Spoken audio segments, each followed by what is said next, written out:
आज समय से 2 मिनट पहले।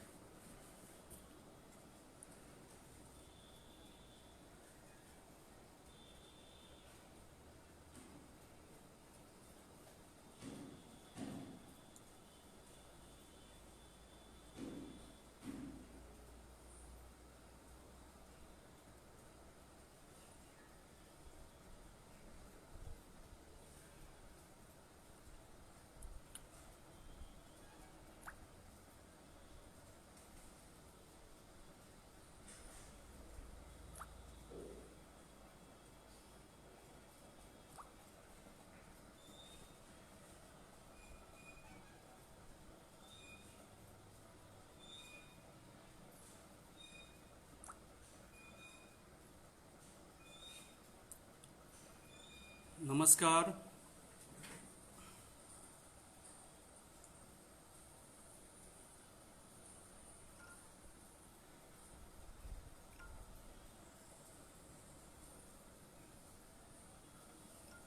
ग्यारह 25 का इंतजार कर रहे हैं।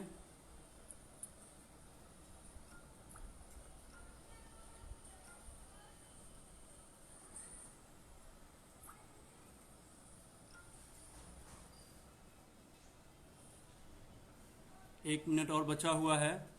आप सब लोग इसको शेयर कर सकते हैं। आज का सेशन बहुत ही वंडरफुल होने जा रहा है। नमस्कार जसविंदर मैम, नमस्कार। आप सभी का स्वागत है।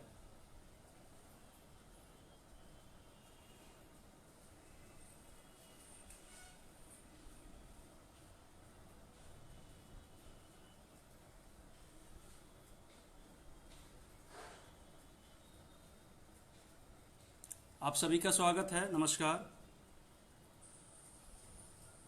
और ये 11:25 हो गया है।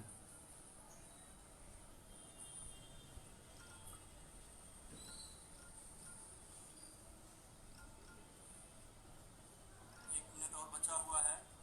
आप सब लोग इसको शेयर कर सकते हैं। आज का सेशन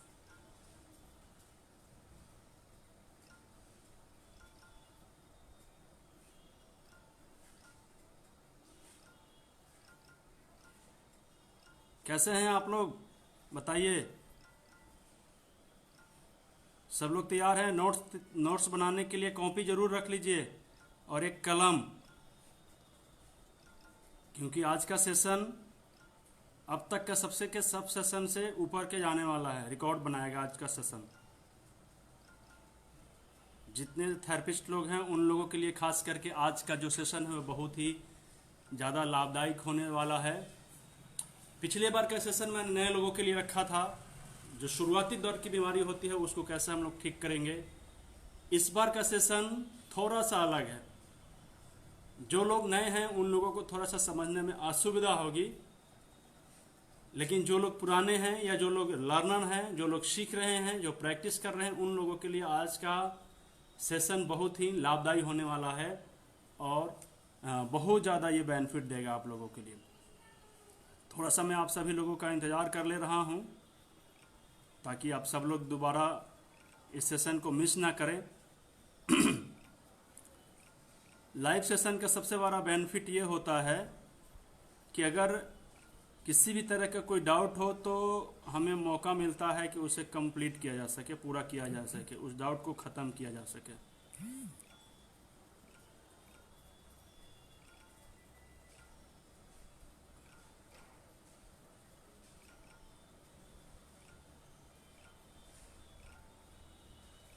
आज बेसिकली हम लोग कलर थेरेपी पे यूज करेंगे। कलर थेरेपी कैसे इस्तेमाल करना है, मैग्नेट थेरेपी कैसे यूज करना है, कैसे हम अपने घुटने दर्द को 5 एलिमेंट थ्योरी के हिसाब से ट्रीटमेंट कर सकते हैं। इन सारी चीज़ों पे बातचीत होगी। जॉब पर हैं सर? अच्छा, उर्वशी रावल मैम जॉब पर हैं, कोई दिक्कत नहीं। Job duty is first, duty is first. और स्वास्थ्य जहाँ तक है, हेल्थ इज वेल्थ, तो दोनों का महत्व अपने अपने जगह पर अलग है। आप ड्यूटी कर रहे हैं, ये एक सबसे बड़ा ड्यूटी है। चलिए शुरू करते हैं हम लोग। सभी लोगों को नमस्कार। मैं पिंटू पुष्कर। आप लोगों के साथी, Ayush college hospital and research centre के फाउंडर।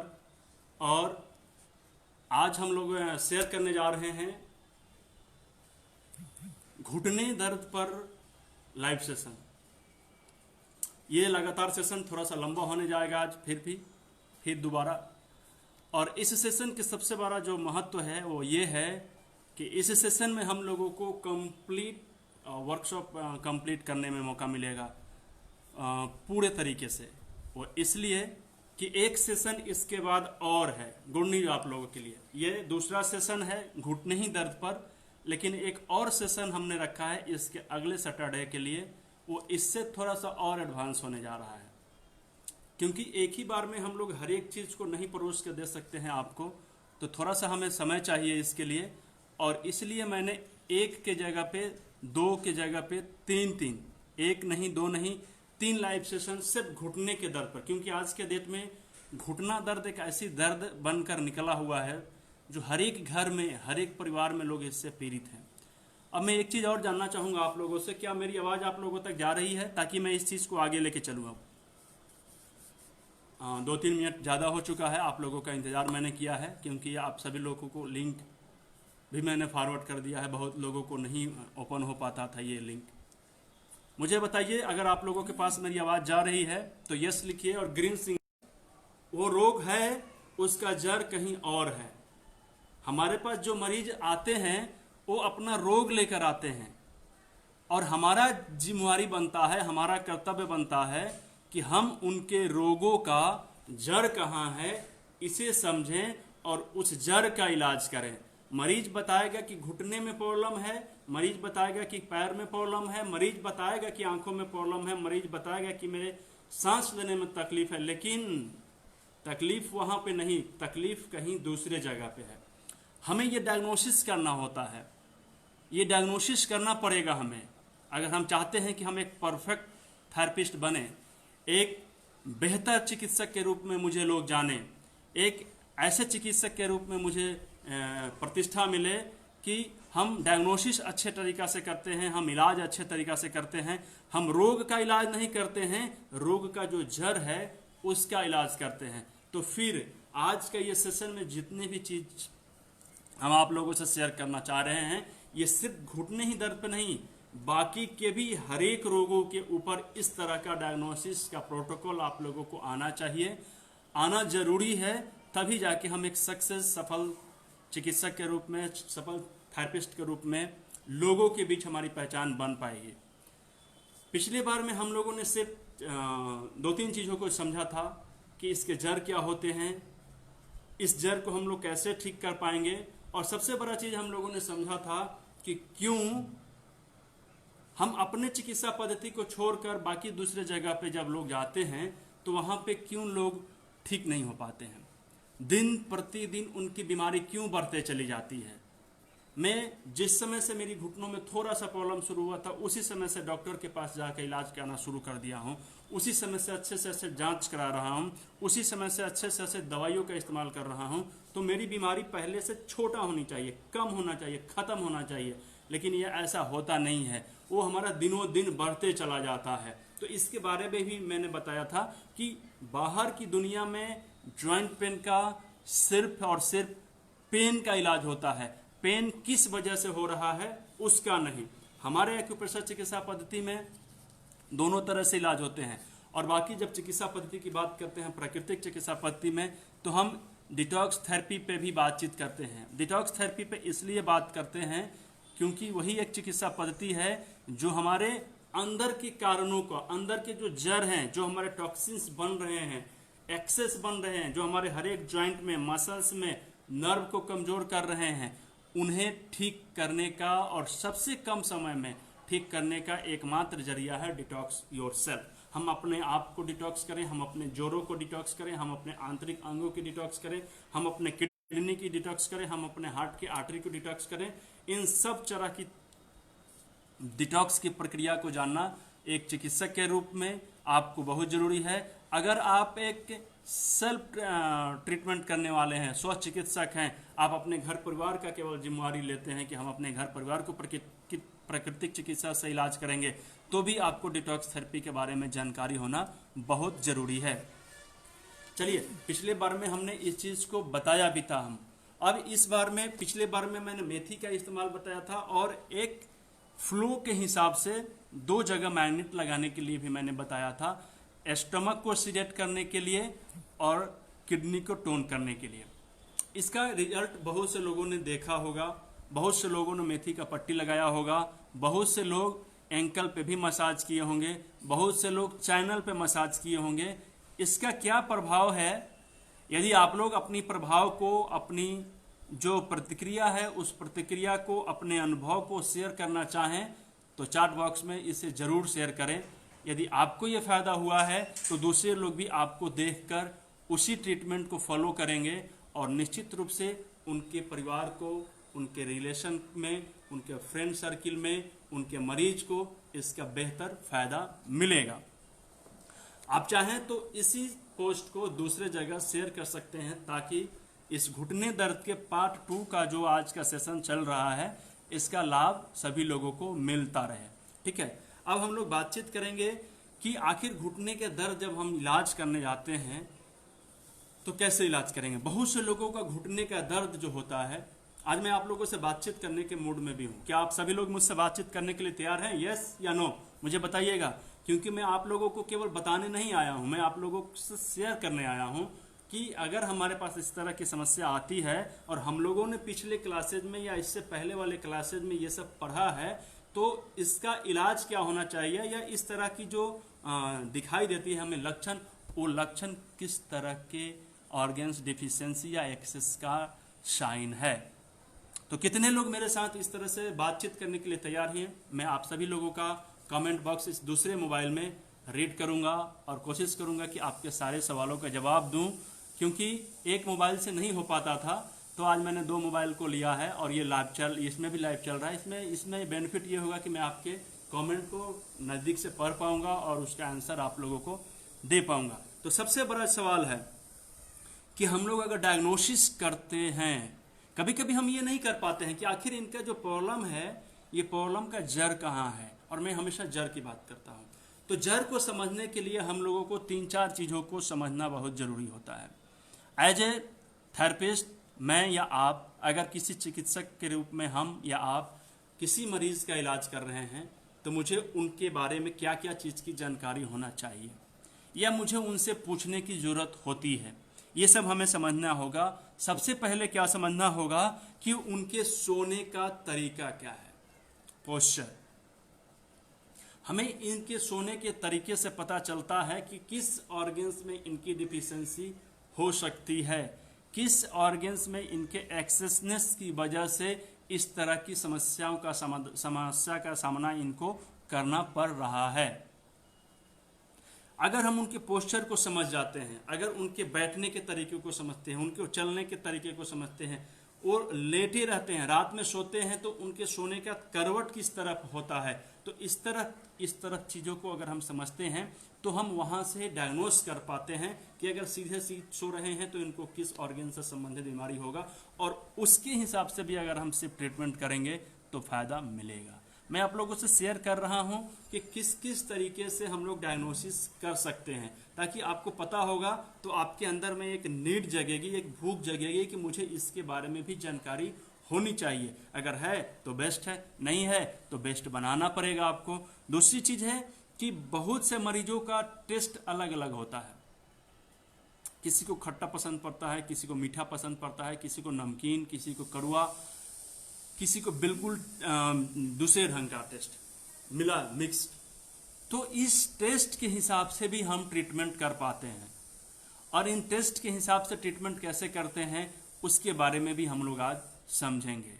टेस्ट के बारे में अगर हम समझ जाते हैं कि सामने वाले जो हमारे पास आए हुए हैं मरीज, कभी कभी उनका सारा सिस्टम अलग होता है, दिखाई देता है हमें कि रोग हो रहा है, ये परेशान है, लेकिन हम समझ नहीं पाते हैं कि आखिर किस ऑर्गन्स का इनका इलाज करें और किस चीज़ का इलाज ना करें। अगर हम कंफ्यूज हो जाते हैं तो कभी कभी सिर्फ उनके बारे में ये समझ लेते हैं कि उनकी टेस्ट क्या है,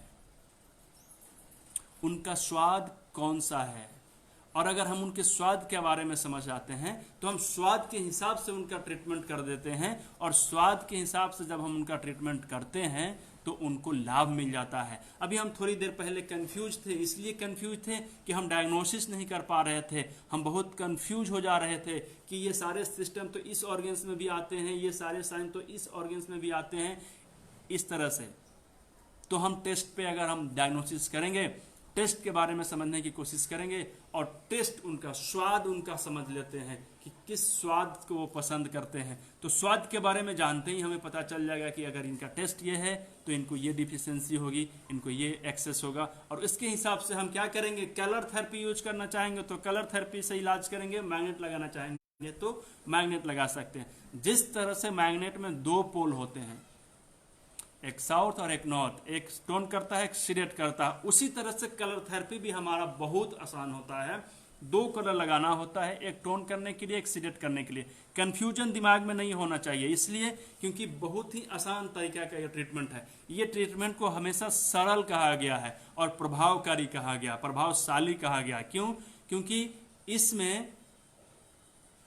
इसमें हम कभी भी दो कलर लगा के सीडेशन और टोनेशन कर सकते हैं, उसकी एनर्जी को घटा सकते हैं, उसकी एनर्जी को बढ़ा सकते हैं। मैं बातचीत करते समय में आप लोगों को एक मौका और भी देना चाहता हूं कि आप और भी इस तरह का डायग्नोसिस करने का तरीका जो जानते हैं आप अपने चैट बॉक्स में शेयर कर सकते हैं, ताकि अगर कुछ मिस हो तो उसके बारे में भी लोग समझ सके। जैसे उर्वशी मैम ने एक दिखाया है जीभ देखकर, बिल्कुल टंग डायग्नोसिस इसको बोलते हैं। मैं इस पे ही बातचीत करने ही वाला था, लेकिन पहले मैम ने बताया। तो इस तरीके से क्या क्या तरीके हो सकते हैं कि हम अपने मरीज को अल्टरनेट दूसरे व्यवस्था से भी, बिना कोई जांच के, बिना कोई पड़ताल के, हम लोगों के पास मरीज नहीं आते हैं। जहां पे मरीज आते हैं एलोपैथी के पास, तो वो पहले क्या करते हैं, जांच करते हैं, डायग्नोसिस करने की कोशिश करते हैं कि किस अंग की वजह से, किसकी डिफिशियंसी, किसकी बढ़ने की वजह से इनको समस्या आ रही है। तो हम लोग क्या करते हैं, इस समस्याओं को समझने के लिए, हम नहीं, एलोपैथी में उनको प्रिस्क्रिप्शन पे जांच लिखा जाता है, ये जांच करा के लाइए, और ये जांच हम नहीं करवा पाते हैं, हम डायग्नोसिस कर सकते हैं अलग तरीके से। तो एक तो हो गया हमें इमोशन, ये भी एक बहुत बड़ा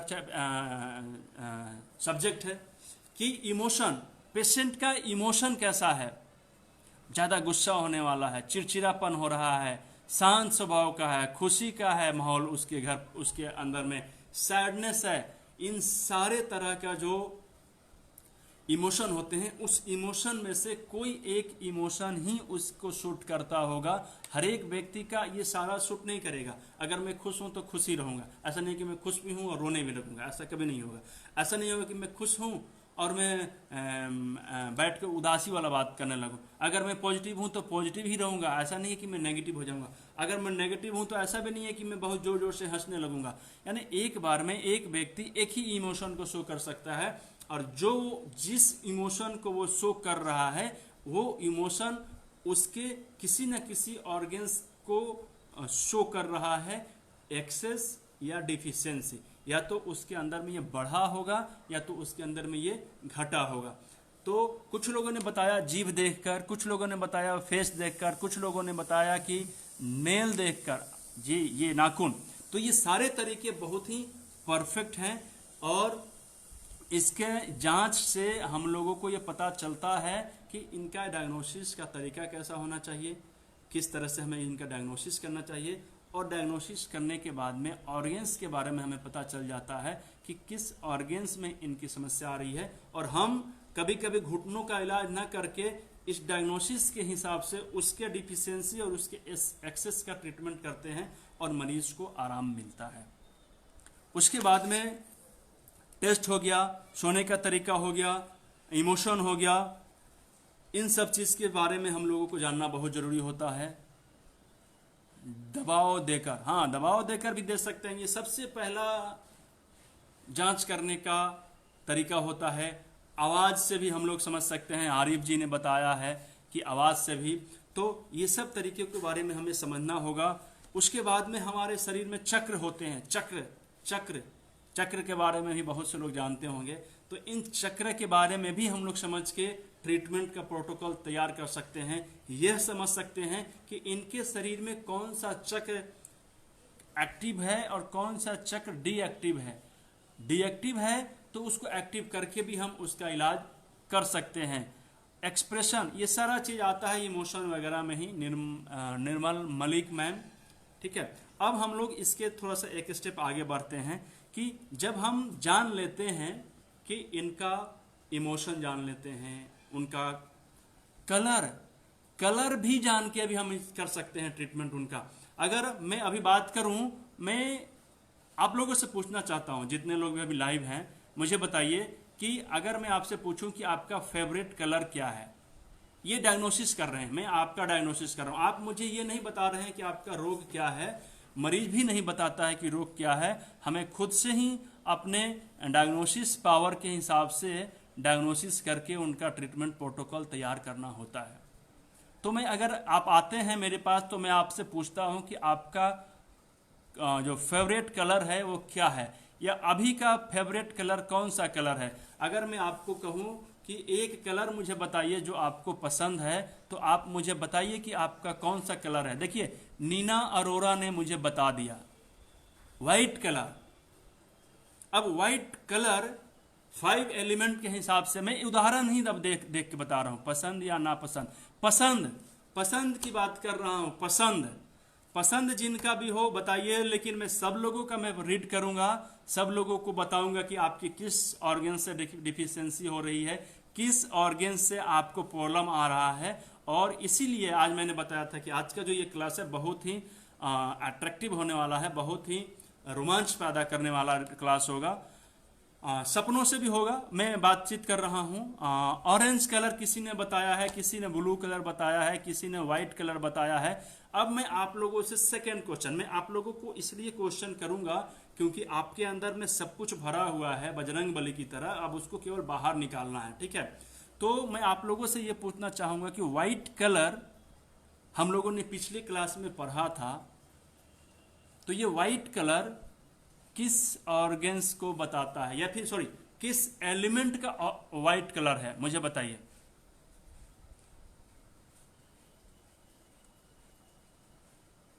मुझे बताइए कि ब्लैक कलर किस ऑर्गन्स किस एलिमेंट को शो करता है, ऑरेंज कलर किस को करता है, ब्लैक कलर शरद शरद मनकर ने लिखा है ब्लैक कलर। तो ब्लैक कलर, अगर हम 5 एलिमेंट पे बात करते हैं 5 तत्व के आधार पर, तो हमारा जो जल तत्व होता है वो ब्लैक कलर में आता है, यानी वाटर एलिमेंट। और वाटर एलिमेंट में आ गया ये ब्लैक कलर, और ब्लैक कलर होने के नाते ये वाटर एलिमेंट में हमारे किडनी और यूरिन ब्लैडर, किडनी और यूरिन ब्लैडर को शो करता है। अब मुझे बताइए कि किडनी और यूरिन ब्लैडर की डिफिशियंसी के बारे में भूल गया, जो बताए थे अभी थोड़ा देर पहले, ब्लैक कलर। आपसे मैं पूछना चाहता हूं कि आपको ब्लैक कलर पसंद है, पसंद कब होता है, किसी की जरूरत कब फील होता है, किसी चीज की जरूरत कब फील होता है, जब मेरे पास वो नहीं हो, उस चीज की कमी हो। तो ब्लैक कलर की मुझे डिफिशियंसी लग रही है, मुझे कमी लग रही है, मुझे वो पसंद आ रहा है कि मुझे ब्लैक कलर मिलना चाहिए। तो ब्लैक कलर का मतलब हो गया, ब्लैक कलर पसंद हो रहा है, उसकी डिफिशियंसी है, मतलब उसकी कमी है। और ब्लैक कलर हमारे शरीर में निश्चित रूप से वाटर एलिमेंट को रिप्रेजेंट करता है। और जैसे ही जल तत्व की हम लोग बात करते हैं, तो इसमें 2 ऑर्गन्स आते हैं। जल तत्व में आप सब लोगों को अगर पता हो तो मुझे बताइए कि कौन कौन से ऑर्गन्स आते हैं। आप लोग भी चैट बॉक्स का इस्तेमाल कर सकते हैं, ये खुद को एनालिसिस करने का एक टेस्ट है, समझ लीजिए। यहां से मैं क्वेश्चन कर रहा हूं, ये आपको आ रहा है या नहीं आ रहा है, आप खुद को आंकिए, सेल्फ एनालिसिस करिए। सेल्फ ट्रीटमेंट हम लोग करते हैं, सेल्फ टेस्ट करना है आज हम लोगों को कि हम लोग किस स्थान का ट्रीटमेंट दे सकते हैं, किस स्टैंडर्ड का लर्निंग अभी हम लोगों ने एक्टिव कर लिया है या फिर उसको अचीव कर लिया है, और आगे मुझे कितना लर्निंग की जरूरत है। तो मैंने अभी पूछा आप लोगों से कि वाटर एलिमेंट में कौन कौन से ऑर्गन्स आते हैं, मुझे बता सकते हैं आप लोग? अगर आप लोगों को पता है तो मुझे बताइए, लेकिन जब तक आपका आंसर आएगा तब तक मैं बता भी देता हूं। वाटर एलिमेंट में किडनी और यूरिन ब्लडर का एलिमेंट ऑर्गन्स आते हैं। अब निश्चित रूप से वाटर एलिमेंट कोल्ड एलिमेंट होता है, कोल्डनेस का इफेक्ट होता है, और जितने भी ज्वाइंट पेन होते हैं उनको कोल्डनेस के इफेक्ट से रखते हैं। रिप्रोडक्टिव सिस्टम बीमारी उनको आएंगी, उनको कोल्डनेस का इफेक्ट आएगा, सर्दी जुकाम वगैरह भी उनको होगा। बहुत लोगों का आंसर अच्छा आने लगा है। जिन लोगों का आंसर सही है, किडनी और यूरिन ब्लडर है, वो अपने आप को कह सकते हैं बहुत अच्छा, आप अच्छे कर रहे हैं, आप अपने आप को भी थपथपा सकते हैं क्योंकि आपने अच्छा किया है, ठीक है। और जिन्होंने नहीं किया है वो उनके लिए बेहतर उपाय है कि आप लोग इसी माध्यम से पढ़ ले रहे हैं, लर्निंग ले रहे हैं, और इस समय जो लर्निंग आपको मिलेगी आप कभी भूल नहीं पाएंगे, क्योंकि हम लोग एक लोगों से नहीं, बहुत लोगों से सीखने को ये मौका मिल रहा है। और इसके हिसाब से आपको जॉइंट में पेन होगा, पेशाब से संबंधित किसी तरह की बीमारी हो सकती है, आपको कमर से संबंधित बीमारी हो सकती है, आपके जोड़ों से संबंधित बीमारी हो सकती है। तो वाटर एलिमेंट से संबंधित जो भी प्रॉब्लम्स आते हैं हम उनको समझ सकते हैं, और जैसे ही उसी ऑर्गन से संबंधित बीमारी आती है तो हम लोग उस पर हैं कि लक्षण भी उसी तरह का है, कलर भी उसी तरह का आ रहा है, ऑर्गन्स भी वही बता रहा है, मतलब हमारा डायग्नोसिस करने का जो तरीका है वो परफेक्शन की तरफ जा रहा है, हम परफेक्ट हो रहे हैं, हमारा जो जांचने का तरीका है वो बिल्कुल सटीक हो रहा है, और तब जाके हम उनको जो ट्रीटमेंट देते हैं वो अच्छा से दे सकते हैं। अब जिन लोगों को ब्लैक कलर पसंद आ रहा है तो इसके हिसाब से आपके अंदर में बहुत सी ऐसी बीमारी होगी जो वाटर एलिमेंट की डिफिशियंसी की वजह से हो रही होगी, आपको पता भी नहीं चल रहा होगा, बाद में पता चलेगा। आज मुझे पता चल गया कि मेरे अंदर में ब्लैक कलर पसंद आ रहा है, तो ब्लैक कलर को मैं कंप्लीट करने के लिए मैं क्या करूंगा, ये क्लास में हम लोगों ने पढ़ा है। मैं आप लोगों से फिर एक सवाल करना चाहूंगा, इससे हम लोगों का आईक्यू लेवल बढ़ेगा, हम लोगों को इससे हमारा जो याद करने का जो पावर है वो भी बढ़ेगा, इससे हम लोगों को सेल्फ कॉन्फिडेंस बढ़ेगा, क्योंकि हम खुद जानेंगे कि हम सही है या गलत है, किसी की नजर में हम गिरेंगे भी नहीं और अपने आप को सुधार भी लेंगे। अब मुझे बताइए, जिस व्यक्ति के अंदर में वाटर डिफिशियंसी बता रहा है, वाटर एलिमेंट की डिफिशियंसी है, उनको हम क्या करेंगे आप लोग बताइए, और किस पॉइंट पर ट्रीटमेंट करेंगे, और उसके बाद में कौन सा कलर यूज करेंगे, आप सब लोग मुझे बताइए। तब तक मैं भी आप लोगों को बता देता हूं, वाटर एलिमेंट में ब्लैक कलर पसंद आ रहा है, ब्लैक कलर ही हम यूज भी करेंगे, क्योंकि डिफिशियंसी का सवाल है, डिफिशियंसी हो रही है, उनके शरीर में उसकी कमी हो रही है, तो कमी हो रही है तो निश्चित तौर पे हम वाटर एलिमेंट का होररी पॉइंट पर ब्लैक कलर लगा सकते हैं या लगाएंगे। तो अब बताइए कि यूरिन ब्लडर और किडनी का दोनों का मैं लगा सकता हूं, लेकिन अभी मैं उनको ये देखना होगा कि उनकी जो प्रॉब्लम आ रही है वो यूरिन ब्लडर में ज्यादा प्रॉब्लम आ रही है या किडनी डिफिशियंसी में आ रही है। हम चाहें तो दोनों का होररी पॉइंट पर ट्रीटमेंट दे सकते हैं, ठीक है, टोन कर सकते हैं। अगर मैग्नेट लगाना हो तो मैग्नेट पीला कलर नीचे करके लगाएंगे, और अगर कलर लगाना हो टोन करने के लिए तो ब्लैक कलर लगाएंगे तो टोन हो जाएगा, ठीक है। अब इसको हम ब्लैक कलर कैसे लगाएंगे, आप लोग मुझे बताइए कि किडनी का होररी पॉइंट कौन सा होता है और यूरिन ब्लडर का होररी पॉइंट कौन सा होता है, फटाफट बताइए, ताकि मैं आप लोगों को तुरंत उसके पॉइंट पे बता सकूं। और इसका पॉइंट दो तरह से हम लोग सेलेक्ट कर सकते हैं, एक तो मेरिडियन पॉइंट होता है जो डायरेक्ट हमारा चाइनीज मेडिसिन चाइनीज जो पूरा मेरिडियन होता है सर से लेकर पांव तक, उस मेरिडियन के हिसाब से हम पॉइंट को सिलेक्शन कर सकते हैं। बॉडी में कहीं भी हो सकता है सब जगह लगाने में हमें असुविधा हो, तो दूसरी तरीका जो है वो है हम लोग सुजोग पे, जो हमारे उंगलियों पे होते हैं, हमारे उंगलियों के चार्ट हम लोग आप लोगों को आप लोग देखे होंगे, उस पे हम लोग उसका ट्रीटमेंट कर सकते हैं, ठीक है। तो आप लोगों में से किसी लोगों का नहीं आया अभी तक सवाल? होररी पॉइंट, किडनी का होररी पॉइंट K10 एकता सुराना, बहुत बहुत धन्यवाद। UB67, UB67 यूरिन ब्लैडर जो होता है वो यांग होता है और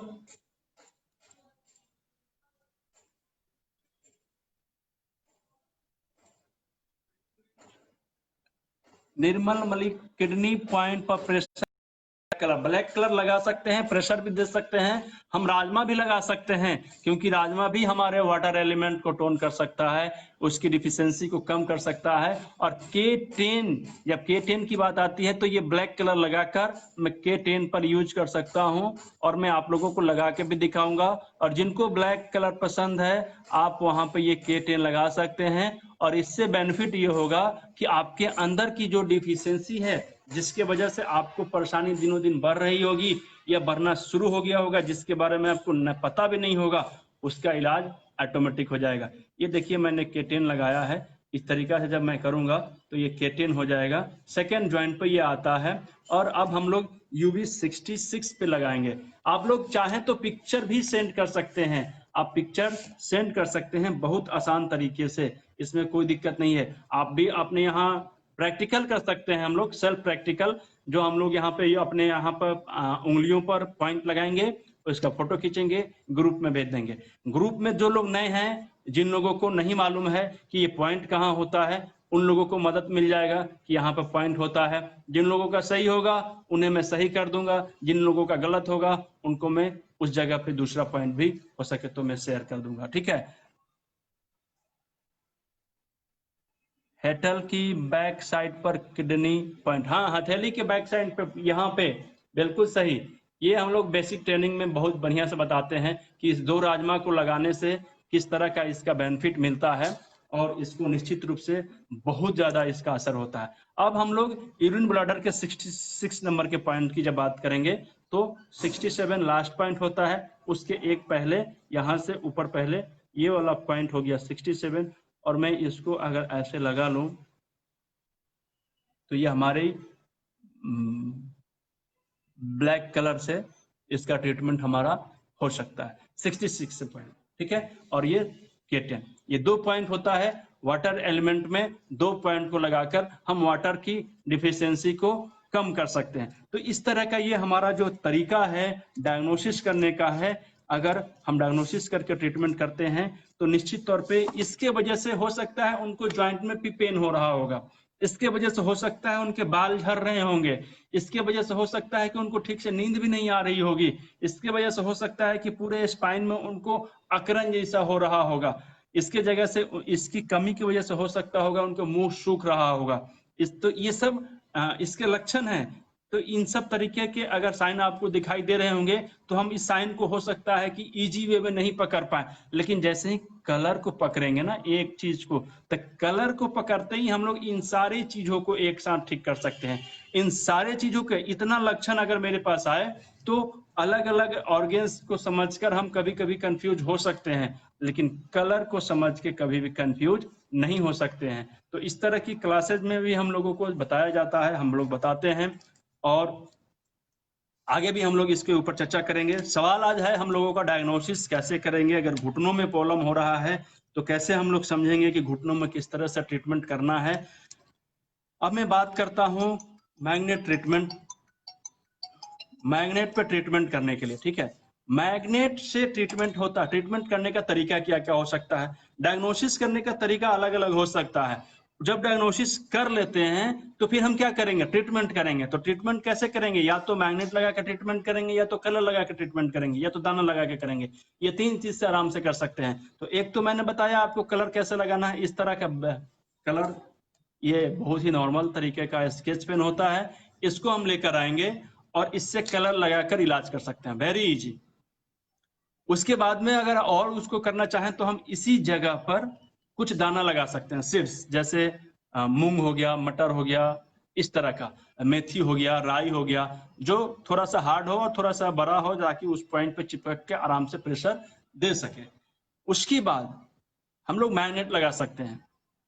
मैग्नेट वही बॉयल मैग्नेट जो एक तरफ से पीला एक तरफ से उजला होता है, एक तरफ से सिडेशन एक तरफ से टोनेशन करता है। जहां पे टोन करना होगा वहां पे हम टोन करेंगे, जहां पे सिडेशन करना होगा वहां पे हम सिडेशन करेंगे। ठीक है, ये 3 तरीके से हम लोग ट्रीटमेंट के बारे में अभी हम बताएंगे। अभी तरीका और भी है लेकिन हम लोग स्टेप बाय स्टेप चल रहे हैं। आज हम लोग का पार्ट 2 है, तो पार्ट 2 के लिए मैं आप लोगों को एग्री कर रहा हूँ, रेडी कर रहा हूँ। पार्ट 2 में हम लोग 3 चीज के बारे में समझेंगे। अभी कलर लगाने के लिए, दाना लगाने के लिए और मैग्नेट लगाने के लिए, पिछले बार में ही मैंने आप लोगों को बताया था। लेकिन इससे भी आगे हम लोग चलेंगे। आप लोग इसको कमेंट जरूर करिए कि ये जो प्रैक्टिकल चल रहा है, ये जो आज का लाइव सेशन चल रहा है, आवाज आप लोगों तक जा रहा है कि नहीं जा रहा है, वीडियो अच्छा से आ पा रहा है कि नहीं आ पा रहा है। एक्यूपंक्चर लगाना भी अच्छा है, एक्यूपंक्चर भी अच्छा है, लेकिन अभी हम लोग पिछले बार में सिर्फ मेथी ही लगाने के लिए सीखे थे। इस बार में थोड़ा सा एक स्टेप और आगे बढ़े हैं। पंचर लगाने के लिए जो लोग लगाते हैं वही लोग लगा सकते हैं, बाकी जो लोग नहीं लगाते हैं वो लोग जाके लाइव सीखने मत लगिएगा, क्योंकि इसका नुकसान हो सकता है। डायरेक्शन के हिसाब से इसका सिडेशन और टोनेशन होता है, एक बात याद रखिएगा। अगर थोड़ा सा भी इसका डायरेक्शन में फर्क पड़ गया तो जहां पर सिडेशन करना होगा वो टोनेशन हो जाएगा, मरीज के रोग और बढ़ सकता है। इसलिए भूल के भी जब तक आप प्रैक्टिस नहीं किए हों, जब तक आपके कोई सीनियर नहीं आपका हेल्प कर रहे हो, आपको नहीं सपोर्ट कर रहे हो, तब तक आप कभी भी भूल से भी नीडल का इस्तेमाल नहीं करिएगा। ये मैं आप लोगों को लाइव सेशन में आप लोगों को आगाह कर देना चाहता हूं। ठीक है, मैग्नेट लगा के कर सकते हैं। अब सवाल ये आता है कि हम लोगों ने ये जान लिया कि डायग्नोसिस करना कैसे है। डायग्नोसिस करने का मेन 3-4 प्रकार से हम लोग डायग्नोसिस करेंगे। एक तो सोने का तरीका क्या है, उनके चक्र के हिसाब से, उनके स्वाद के हिसाब से, उनके इमोशन के हिसाब से, उनके पसंद रंग जो पसंद आ रहा है उसके हिसाब से। तो ये 5 तरीका मैं आज आप लोगों को शेयर कर रहा हूं। तरीका और भी है लेकिन अब ये 3rd पार्ट में चला जाएगा। आज हम लोग 5 पार्ट में 5 प्रकार से जांच करने का तरीका के बारे में समझेंगे, और उसके बाद में हम लोग जब इलाज करने के लिए सीखेंगे तो 3 तरीके से इलाज करेंगे। एक मैग्नेट लगाकर, एक दाना लगाकर और एक कलर लगाकर, 3 तरह से। ठीक है, तीनों चीज मेरे पास उपलब्ध है, आप लोग भी अपने पास रखिए, और अगर हो सके तो प्रैक्टिकल करके उसका फोटो भी इस पे अपलोड कर दीजिए, ताकि 2 फायदा होगा। आपका कॉन्फिडेंस पता चलेगा कि आप सही करके आपने डाला है, और जो लोग देखेंगे, जिन लोगों को नहीं पता होगा, वो लोग भी रिवीजन कर लेंगे आपके फोटो को देखकर। सभी लोग नहीं कर सकते, हाँ बिल्कुल सभी लोग नहीं कर सकते हैं एक्यूपंक्चर, बहुत कम लोग करते हैं। करने के लिए सब लोग कर सकते हैं, लेकिन एक कहानी है ना कि प्रैक्टिस मेक मैन परफेक्ट। जब तक प्रैक्टिस नहीं करेंगे तब तक आप परफेक्ट नहीं हो जाएंगे। ठीक है, तो अब आते हैं कि हमें घुटनों में प्रॉब्लम आते हैं। अब मैं 5 एलिमेंट पे चला जा रहा हूं डायरेक्ट। हमें 5 तरह के ऑर्गन्स एलिमेंट होते हैं। एक तो water element, would element, fire element, earth element और आकाश। ठीक है, तो ये 5 तरह के और अलग अलग एलिमेंट में हमारे शरीर में कोई ना कोई 1 या 2 एलिमेंट की डिफिशियंसी या एक्सेस होती है। Very simple. तो उसी के हिसाब से हमारे घुटनों में भी प्रॉब्लम आते हैं। ये नहीं है कि अलग से आ जाएंगे, ऐसा कभी नहीं होगा। अगर हम 5 एलिमेंट पर बिलीव करते हैं तो हमारे अंदर जो रोग है वो 5 एलिमेंट के हिसाब से ही है, 5 एलिमेंट के हिसाब से ही है, और उसी की कमी या अधिकता की वजह से होता है। बहुत सिंपल सी बात है। अब हमें करना क्या है, हमें समझना है कि अगर वाटर एलिमेंट डिफिशियंसी की वजह से, एक्सेस की वजह से प्रॉब्लम आ रहा है, वाटर एलिमेंट को अगर हम लोगों को ट्रीटमेंट करने की जरूरत है, तो उसका क्या साइन होगा। वुड का मरीज है, वुड एलिमेंट, तो वुड एलिमेंट का मरीज है तो उसको किस तरह के घुटने में प्रॉब्लम आएंगे। अगर वो फायर एलिमेंट से ग्रसित मरीज है तो फायर एलिमेंट में उसके घुटनों में क्या क्या समस्या आएंगी। अर्थ से संबंधित बीमारी है उसके पैरों में, तो अर्थ से संबंधित बीमारी के लिए क्या क्या लक्षण होंगे और किस तरह की बीमारी मरीज के पैरों में देखने को हमें मिलेगा। मेटल, जिसको हम लोग बोलते हैं आकाश तत्व, आकाश तत्व से संबंधित बीमारी अगर किसी को है तो उससे संबंधित उनके घुटनों में किस तरह की समस्या देखने को मिलेगा। बारी बारी से हम लोग समझेंगे। उम्मीद है कि आप लोगों को क्लास अच्छा लग रहा होगा, और अगर अच्छा लग रहा होगा तो आप लोग चाहें तो अपने फ्रेंड को जिसको आप सबसे ज़्यादा पसंद करते हैं उसे शेयर कर सकते हैं। अच्छा चीज़ हमेशा अपने दोस्तों को शेयर किया जाता है, ठीक है। और ये अगर अच्छा लग रहा हो, एजुकेशन से बड़ा गिफ्ट कुछ हो भी नहीं सकता है। अगर हम किसी को देना चाहते हैं पैसा तो कुछ दिनों में खत्म हो जाएगा, लेकिन अगर किसी को ज्ञान देते हैं ना तो कभी खत्म नहीं होगा। जब भी मिलेगा तो बढ़ा हुआ मिलेगा, वो कहीं ना कहीं उससे बढ़ के मिलेगा। चक्रवृद्धि ब्याज की तरफ बढ़ता है ये ज्ञान, ठीक है। तो कोशिश करिए कि लर्निंग पे फोकस किया जाए। हम किसी को देना चाहें तो लर्निंग दें, ताकि वो जिंदगी भर उसके साथ दे। हर एक शुभ और अशुभ मौका पर उसके लिए वो हथियार की तरह काम आए, ढाल की तरह काम आए, ठीक है। अब मैं आप लोगों से क्वेश्चन भी करूंगा, आंसर भी करूंगा और फिर बता भी दूंगा, ठीक है। तो सबसे पहले मैं आप लोगों से सवाल करना चाहूंगा, अगर मुझे घुटनों में दर्द है और अगर मैं घुटनों में दर्द है और मैं बात करूं कि मुझे कोल्डनेस का इफेक्ट आ रहा है मेरे घुटनों में, तो मुझे बताइए कि कैसे समझेंगे कि आपके मरीज को क्या क्या लक्षण होने चाहिए। ये मेरे क्लास करने का तरीका होता है। मैं हर एक चीज को चाहता हूं कि जिस चीज के बारे में हम लोग पढ़ रहे हैं उससे थोड़ा सा डीप नॉलेज लें, ताकि उसके बारे में अच्छा जानकारी हमें मिलता रहे। मुझे बताइए, मैं इसको वन स्टेप पे ले जाऊंगा, बहुत ज्यादा अंदर नहीं ले जाऊंगा, बस इसको आज विषय से परिचित कराना चाहता हूं मैं आप लोगों को, कि आप लोग समझिए कि हम लोग किसी भी रोग को 5 एलिमेंट पे ले जाकर रख सकते हैं, और उस 5 एलिमेंट के हिसाब से हम ट्रीटमेंट बहुत आसान तरीके से कर सकते हैं, और कंफ्यूजन कभी भी नहीं आएगा। हम लोगों को कंफ्यूजन कभी भी नहीं आएगा। मुझे बताइए कि अगर स्टिफनेस, नीना अरोड़ा, एक मैम ने मुझे बताया है स्टिफनेस का प्रॉब्लम आएगा। अगर मरीज के घुटनों में कोल्डनेस का प्रभाव देखने को मिलेगा तो उसका साइन सबसे पहले स्टिफनेस होगा। किडनी, यूरिन, ब्लडर पर ट्रीटमेंट वो तो मैं कर दूंगा, ट्रीटमेंट नहीं पूछ रहा हूं, ट्रीटमेंट तो बाद में करूंगा। अगर attack the problem to achieve your goal, अगर आप गोल को अचीव करना चाहते हैं तो प्रॉब्लम पर वाटर एलिमेंट, वाटर, वुड, अर्थ, जमीना, बोन प्रॉब्लम, टाइटनेस। देखिए, परेशानी को समझिए पहले कि उसकी परेशानी क्या होगी, तभी जाकर हम। एक अर्जेंट कॉल है, मुझे उठाना पड़ेगा, मेरी माँ का फोन है, मैं उठाए बिना नहीं रह सकता हूँ। हेलो, नहीं, बाद में बात करेंगे, ठीक है। सॉरी, इसके लिए सॉरी, लेकिन मैं उठाना जरूरी था, एक अर्जेंट कॉल आ गया। मैं बात कर रहा था कि कोल्डनेस का प्रभाव हमारे मरीज में, हमारे घर परिवार के किसी को प्रॉब्लम हो, नी रुक जाएगा, चलने पर नी पेन होगा, वाटर एलिमेंट बल जाना, मुंह सूखना। चलिए, आप लोगों में से कुछ लोगों ने बिल्कुल सही बताया है, और वो ये होता है कि कोल्डनेस में क्या होता है, कोल्डनेस में क्या होता है, ठंडापन, जाम हो जाता है। जाम का मतलब होता है क्या, जम जाना। जमने का मतलब क्या, अकर जाना। अकरने का मतलब क्या, स्टिफनेस, यानी कि इस तरह से घुमाने में प्रॉब्लम आने लगेगा। आपका जो घुटना है वो प्रॉपर वे में खुलेगा नहीं, लॉक हो जाएगा, क्योंकि वो ठंडा हो गया है, और ठंडे होने की वजह से जम गया है।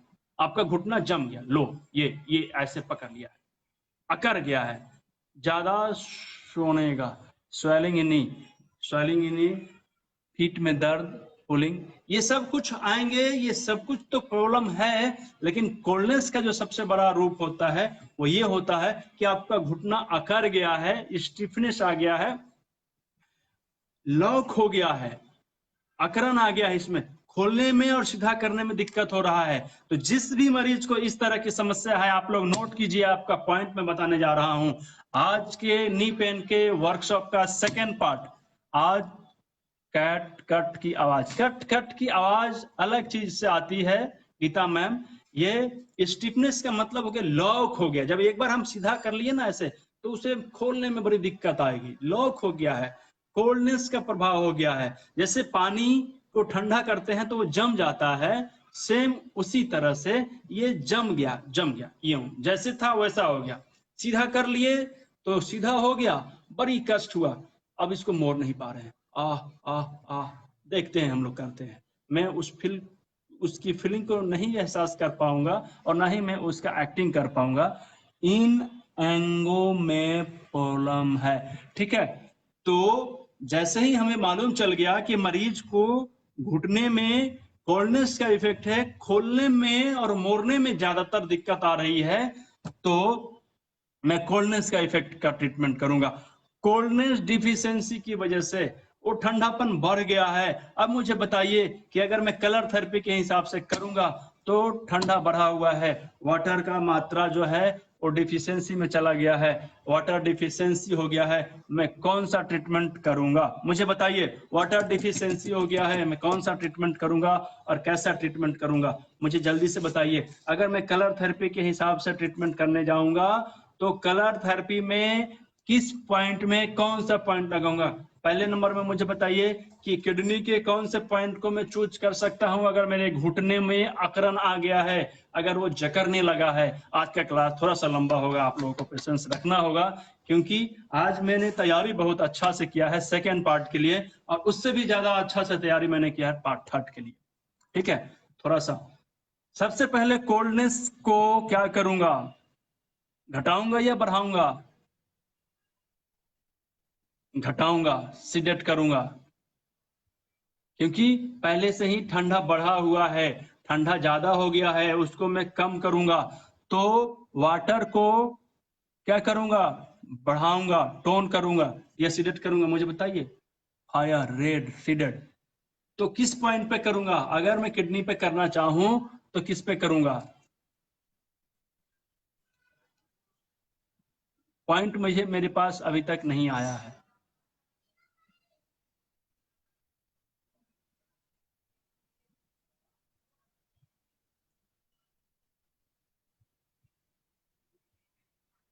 चलिए मैं शेयर कर देता हूं आप लोगों को।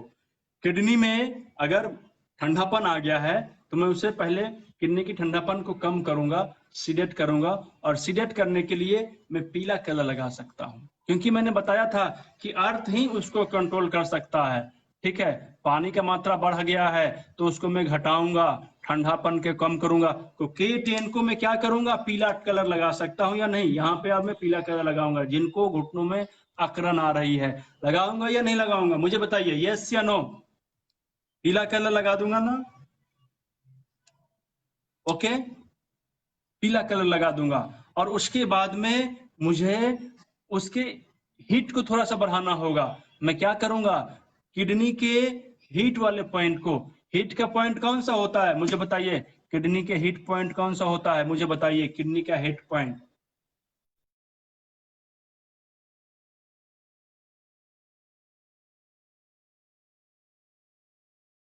तो बहुत अच्छा पॉइंट है। और फायर में येलो, फायर में येलो, फायर में येलो नहीं, सिडेट करने के लिए येलो पॉइंट लगाएंगे। और K2 पॉइंट होता है किडनी का दूसरे नंबर का जो पॉइंट होता है, वो फायर एलिमेंट को रिप्रेजेंट करता है। K2 को मैं क्या करूंगा, टोन करना होगा। तो K2 को टोन जब करना होगा, किडनी के टोन करूंगा, तो कौन सा पॉइंट को टोन करूंगा, कैसे करूंगा टोन, मुझे बताइए। टोन करने के लिए क्या करना होगा, किडनी, वाटर, वाटर को टोन करने का पॉइंट ब्लैक होता है, और ब्लैक में K2 को ब्लैक कलर लगाऊंगा, यानी K2 को ब्लैक कलर। देखिए, कैलकुलेशन और फॉर्मूला बहुत जरूरी है याद करने के लिए। और K2 बीचों बीच होता है, मैं इस जगह पे अपना ब्लैक कलर लगा सकता हूं। ये देखिए, ये वाला पॉइंट नहीं मैं बता रहा हूं, ये वाला पॉइंट है K2, और इस पे आप ब्लैक कलर लगा सकते हैं। K2 और रेड कलर, रेड कलर में इसलिए नहीं लगाऊंगा क्योंकि रेड कलर ऊपर है, हमें ऊपर से कोई मतलब नहीं है। वाटर एलिमेंट का जो अपना कलर होता है वो ब्लैक कलर होता है। मैं ब्लैक कलर किसी भी चीज पे लगाऊंगा वाटर एलिमेंट पे तो वो टोन होगा। और K2 को मुझे टोन करना है तो K2 पे ब्लैक कलर लगाऊंगा। पहले कॉन्सेप्ट को समझिए, K2 को ब्लैक कलर लगाऊंगा, K2 को रेड कलर नहीं लगाऊंगा, K2 को रेड कलर कभी भी नहीं लगाऊंगा, ठीक है। क्लियर है, कॉन्सेप्ट क्लियर है? ओके, हम चाहें तो यूरिन ब्लैडर पे भी ट्रीटमेंट कर सकते हैं। अब मुझे बताइए कि किडनी को जिस तरह से हमने दो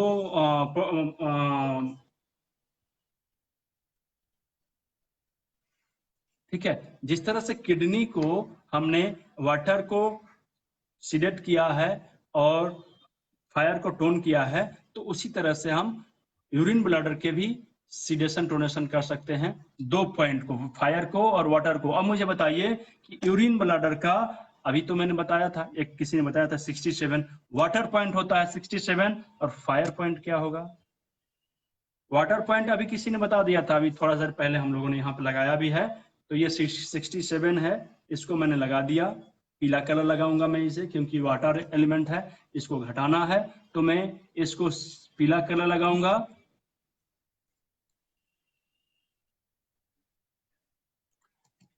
इसको मैं पीला कलर लगाऊंगा और UV60 को मैं क्या करूंगा? ब्लैक कलर लगाऊंगा। तो ये कि यहाँ पर ब्लैक कलर लगेगा UV60 और 66 कहाँ लगेगा? वो लगेगा पीला कलर। तो मैं 4 पॉइंट लगा के मरीज का घुटने का दर्द ठीक कर सकता हूं, और इसी पॉइंट पे मैं मैग्नेट भी लगा सकता हूं। अगर टोन करना है तो पीला नीचे, अगर सीडेट करना है तो उजला नीचे। ओके, क्लियर है सभी लोगों का ये कंसेप्ट? अब हम लोग एक स्टेप आगे बढ़ते हैं। हम लोगों ने वाटर एलिमेंट को कंप्लीट कर लिया। इसी तरह से हम लोग वाटर एलिमेंट में और भी कुछ पॉइंट लगा सकते हैं। वाटर एलिमेंट को कंप्लीट करने के लिए हम लोग मॉडर्न सम पॉइंट का भी इस्तेमाल कर सकते हैं। हम लोग जो क्या बोलते हैं उसको, एक तो होता है क्रिएटिव, एक होता है डिस्ट्रॉय करने के लिए भी, ठीक है। हाँ, 66 को पीला कलर लगाएंगे मैम, वाटर एलिमेंट है ना ये, तो वाटर एलिमेंट को सिलेक्ट करेंगे और UV60 को टोन करेंगे ब्लैक कलर लगा के, ठीक है। तो ये एक तरीका हो गया। अब हम लोग बात करेंगे जब घुटना में विंड, वाटर के बाद होता है विंड, वुड एलिमेंट। तो वुड एलिमेंट पर पहले हम लोग समझते हैं, वुड एलिमेंट पे क्या क्या असर देखने को मिलेगा हमें, मुझे बताइए। वुड एलिमेंट पे मैंने अभी देखिए, मैंने ये ट्रीटमेंट किया था, ब्लैक कलर पे लगा दिया और मेरे नाकों में ना ये खुजली जैसा होने लगा। मतलब जानते हैं ये क्या हो गया? मैंने गलत ट्रीटमेंट दे दिया, मुझे उसकी जरूरत थी नहीं, मैंने उसको दे दिया, अभी इसको मिटाना पड़ेगा। तो सबसे पहले अगर कलर लगाते हैं किसी को, तो आप वहां पर मिटाने के लिए भी कुछ रखिए जरूर, क्योंकि अगर किसी तरह का कुछ गलत ट्रीटमेंट हो जाता है, सीडेशन की जगह पर टोनेशन कर दीजिएगा तो निश्चित तौर पे किसी न किसी को परेशानी आएगी, ठीक है। तो अभी हमें बताइए, पहला स्टेप हम लोगों ने समझ लिया, दूसरा स्टेप में मुझे बताइए कि वुड एलिमेंट से संबंधित बीमारी अगर होती है घुटनों में, तो घुटनों का क्या प्रभाव होगा, घुटनों में किस तरह की समस्या होगी, मुझे बताइए आप लोग। घुटना कैसे प्रभावित होगा बताइए, घुटना कैसे प्रभावित होगा?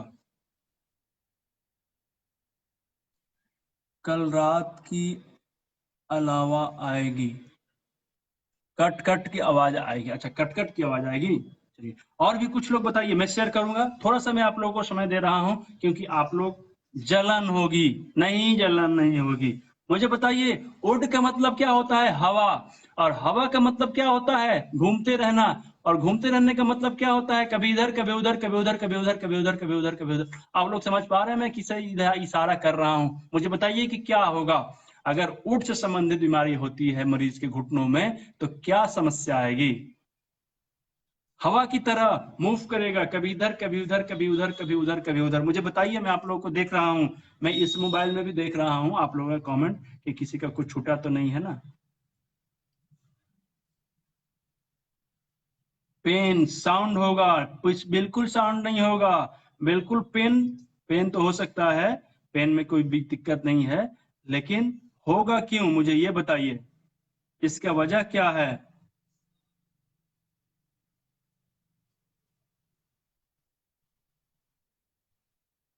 मूवमेंट ज्यादा होगा, दर्द, बर्निंग मूड जाएगा, बर्निंग मूड जाएगा। ये सब कुछ भी नहीं होगा, मैं बता रहा हूं। बहुत से लोगों का घुटने का जो दर्द होता है ना, कभी इधर होगा कभी उधर होगा, सुबह में यहाँ पे था, दोपहर में यहाँ पे हो जाएगा, शाम को यहाँ पे हो जाएगा, रात में यहाँ पे हो जाएगा। एक सप्ताह पहले उस तरफ दर्द करता था, 2 दिन के बाद इधर दर्द आ गया, राइट। ऐसा होता है देखने को मरीज के साथ। मरीज हमसे बार बार ये शिकायत करते हैं कि मेरा जो घुटने का दर्द है मूव कर रहा है, फ्रैक्चर कर रहा है, इधर से उधर जा रहा है, फूल जाएगा। मुझे बताइए, जो मैं बोल रहा हूं मैं आप लोगों को समझा पा रहा हूं, मेरी आवाज आप लोगों तक जा रही है? वॉक करते टाइम अचानक घूम जाएगा, घूम सकता है, वो अलग चीज है, लेकिन जो बीमारी अपना स्थान बदल रहा है, जो बीमारी अपना स्थान इधर से उधर लेके जा रहा है, उसमें उड़ आ जाता है, ठीक है। और जैसे ही उसमें उड़ आता है तो मूवमेंट में प्रॉब्लम नहीं, मूवमेंट में प्रॉब्लम का मतलब हो गया है वाटर, और वाटर का हम लोगों ने समझ लिया है गैस एसिडिटी, बात बढ़ना, वो प्रॉब्लम नहीं है, वो एक कारण है, वो सब उड़ का एक कारण है। लेकिन उड़ की वजह से जो रोग हमें झेलने को मिलेंगे, जिसका असर होगा, वो क्या होगा, हमारे घुटनों में जो दर्द होंगे तो साइड बदलेंगे, कभी ऊपर की तरफ दर्द, कभी नीचे की तरफ दर्द, कभी साइड की तरफ दर्द, कभी इस साइड की तरफ दर्द, ठीक है। तो जो घूम जाए दर्द, जो अपना स्थान बदले, उसे हम किस कैटेगरी में रखेंगे, उड़ की कैटेगरी में रखेंगे। और जैसे ही हम उड़ के कैटेगरी को समझ जाते हैं, हमें मरीज अपना शिकायत बताता है कि सर मेरा घुटना बदल बदल के दर्द हो रहा है, कभी इस तरफ, कभी इस तरफ, कभी इस घुटना में, कभी उस घुटना में, ये भी एक तरीका है, ठीक है। तो जैसे ही हमें पता चल जाता है तो हम ट्रीटमेंट कैसे करेंगे, बताइए। मूवमेंट बढ़ रहा है, यानी उड़ बढ़ा हुआ है, उड़ जो है हमारे शरीर में बढ़ गया है, हाई लेवल पे है। और उड़ को रिप्रेजेंट करने के लिए हमारे शरीर में 2 ऑर्गन्स आते हैं, गोल ब्लैडर और लीवर।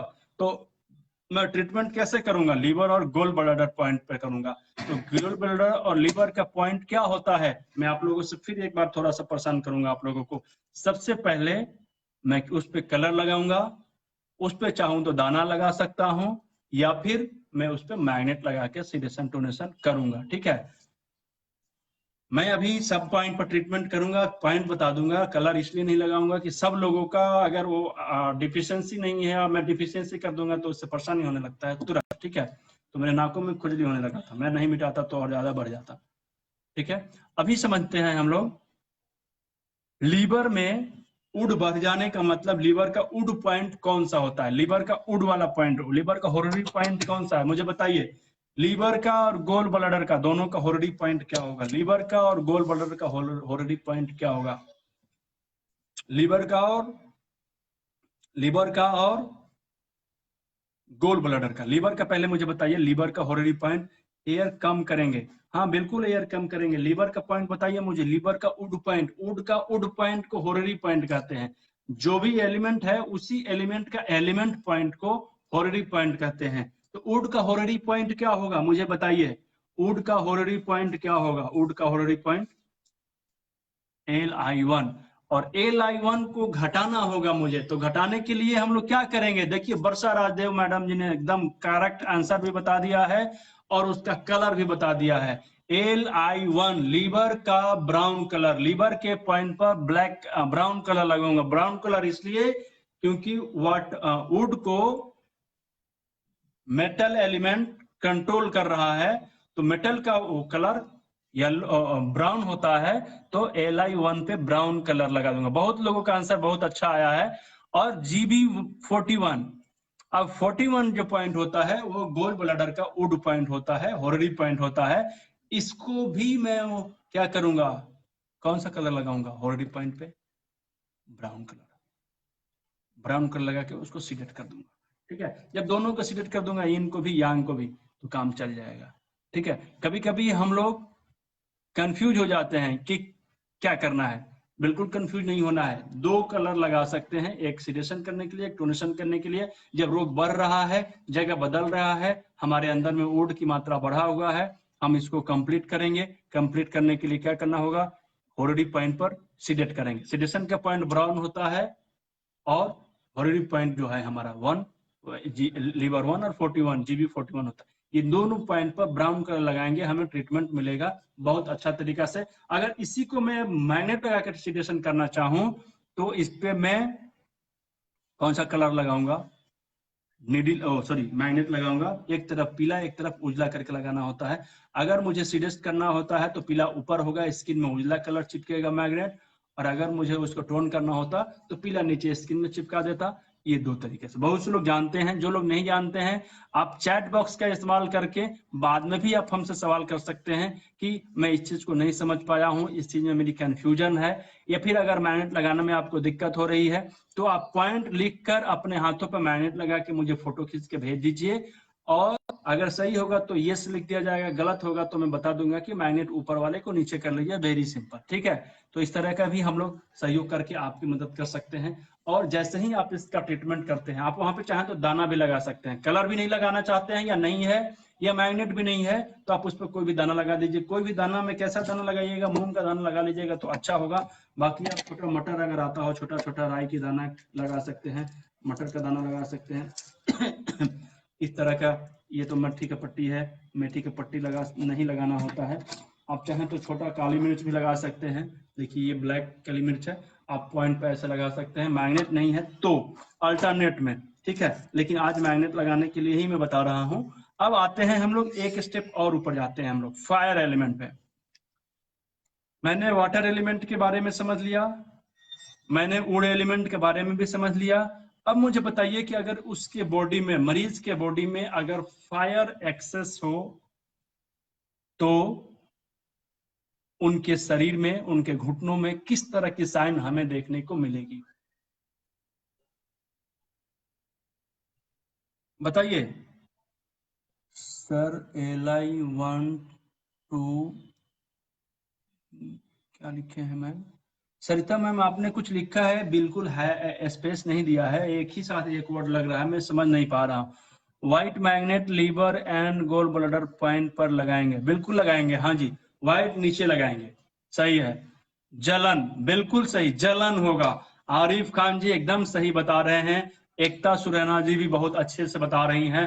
बर्निंग प्रॉब्लम, जलन जैसा आएगा, लगेगा कि आग फेंक रहा है उसमें, नी में जलन होगी। कितना अच्छा हम लोगों का क्लास चल रहा है, सब लोग जानते हैं कि हम लोग क्या कर सकते हैं, और बहुत से लोगों का कंफ्यूजन दूर हो रहा होगा, मुझे ऐसा फील हो रहा है। बहुत से लोग जिनको कंफ्यूजन थी, आज 5 एलिमेंट पे मैंने इसलिए लाइव सेशन रखा है कि सभी लोगों को ये सर बॉयल मैग्नेट की जगह स्टार मैग्नेट भी लगा सकते हैं क्या?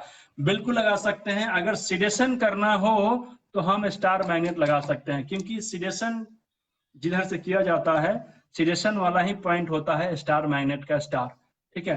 अगर सिडेशन करना हो तो मैं स्टार मैग्नेट लगा सकता हूं। अगर गलती से टोनेशन करना हो कहीं पे और मेरे पास बॉयल मैग्नेट नहीं हो, आपके पास सिर्फ स्टार मैग्नेट हो, तो स्टार मैग्नेट को अपोजिट कर दीजिए, यानी जिधर स्टार है उसको ऊपर कर दीजिए और जहां पे चिकना पार्ट होता है उसको नीचे कर दीजिए, वहां से भी आपका ट्रीटमेंट हो सकता है। ये भी एक विकल्प है उसको सिडेशन और टोनेशन करने का। इन्फ्लामेशन होगा हमारे घुटनों में, रेडनेस आ जाएगा, वहां पे जलन जैसा होगा, ये सारा जो चीज है हमारे घुटनों में देखने को मिलेगा।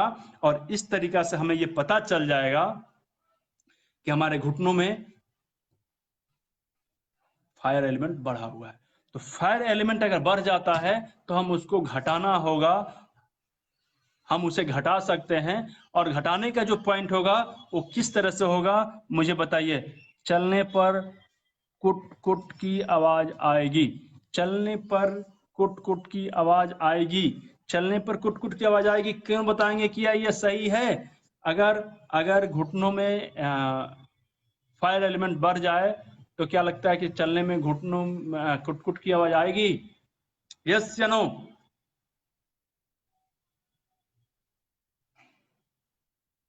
आ सकती है। इसलिए आ सकती है कि जो हमारा लुब्रिकेशन होता है वो एक गोंद की तरह होता है और वो सूख कर पतला हो जाता है।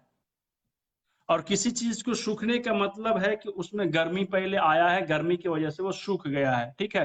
तो सूख जाएगा अगर हमारे दोनों हड्डियों के बीच का लुब्रिकेशन, तो सूखने की वजह से क्या होगा, ये दोनों का गैप कम हो जाएगा। पहले इतना गैप था, अभी गैप कम हो गया है, तो गैप कम आ जाएगा तो दोनों हड्डियों में टकराहट आएगी। जब टकराहट आएगी तो आवाज आएगी, कट कट की आवाज आएगी। ठीक है, तो हम लोग इसमें इसको रख सकते हैं। और इसका ट्रीटमेंट हम लोग क्या करेंगे, सबसे पहले मुझे बताइए कि इसमें 4 ऑर्गन्स को लिया गया है। इसमें 4 ऑर्गन्स को लिया गया है और चारों ऑर्गन्स में किस ऑर्गन्स पर हम लोग ट्रीटमेंट करेंगे या चारों ऑर्गन्स पर ट्रीटमेंट कर सकते हैं, मुझे ये कंफर्म करना होगा, क्योंकि ये कंफ्यूजन दूर होना चाहिए आज। अगर फायर की बात करूं तो फायर एलिमेंट में ट्रिपल बार्मर, पैराकार्डियम, हार्ट और स्मॉल इंस्टाइन, ये 4 तरह की ऑर्गन्स के बारे में बताया गया है।